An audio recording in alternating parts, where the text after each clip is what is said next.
কেউ শেষ দিনে ব্যাগ গুছায় আর কেউ শেষ দিনেও দায়িত্ব গুছায়। আজ বলছি কালীগঞ্জ থানার অফিসার ইনচার্জ মোহাম্মদ আলাউদ্দিনকে নিয়ে। গত বছরের জুলাইয়ের ছাত্র জনতার অভ্যুত্থানের পর সারা দেশে পুলিশের বড় রদবদল হয়। ঠিক সেই রদবদলের মধ্যেই 2024 সালের 12ই সেপ্টেম্বর কালীগঞ্জ থানায় যোগ দেন ওসি আলাউদ্দিন। যোগদানের পর থেকে মাদক কারবারিদের কাছে তিনি হয়ে ওঠেন দুঃস্বপ্ন। তার নাম শুনলেই অনেকেরই বুকের ভেতর কেঁপে উঠত আতঙ্কে। মাত্র এক বছরে মাদকের বিরুদ্ধে চালিয়েছেন অসংখ্য সফল অভিযান।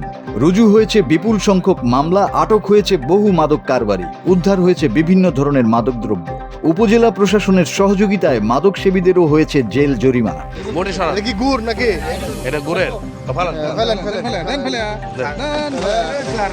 জাতীয় সংসদ নির্বাচনকে সামনে রেখে দেশের 527টি থানায় লটারির মাধ্যমে ওসিদের বদলি করা হয়। কালীগঞ্জ থেকেও বদলি হয়েছেন ওসি আলাউদ্দিন।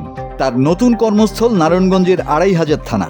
ব্যাগ প্রায় গোছানো, কাগজপত্র প্রায় প্রস্তুত, কিন্তু অভিযানের আবেগটুকু গুটিয়ে রাখেননি। শুক্রবার সন্ধ্যায় কালীগঞ্জ ছাড়ার আগেই তিনি চালালেন মাদক বিরোধী অভিযান। বক্তারপুর ইউনিয়নের নয়াবাজার জয়রামভের এলাকা চোলাইমদ উৎপাদকরা গা ঢাকা দিলেও গোপন সংবাদের ভিত্তিতে আরেকটি স্থানে অভিযান চালিয়ে উদ্ধার করেন 12 ড্রাম চোলাইমদ তৈরির সরঞ্জাম, যা পরে ধ্বংস করা হয়।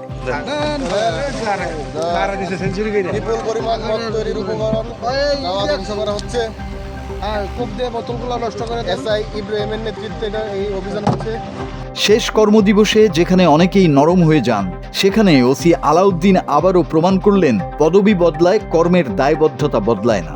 কালীগঞ্জের মানুষের কাছে তিনি রেখে গেলেন শক্ত বার্তা: যতদিন দায়িত্বে থাকবেন মাদকের বিরুদ্ধে যুদ্ধ থামবে না।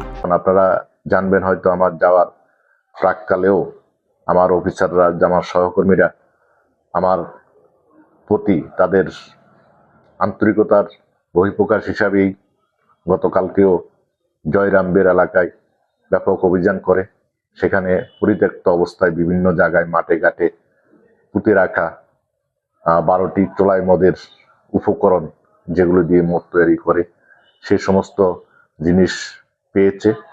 যদিও এগুলির সাথে কোনো আসামির এই মালগুলি কার সে সম্পৃক্ততা পায় নাই, সেই জন্য এলাকাবাসীর সহযোগিতায় সেগুলি ধ্বংস করেছে।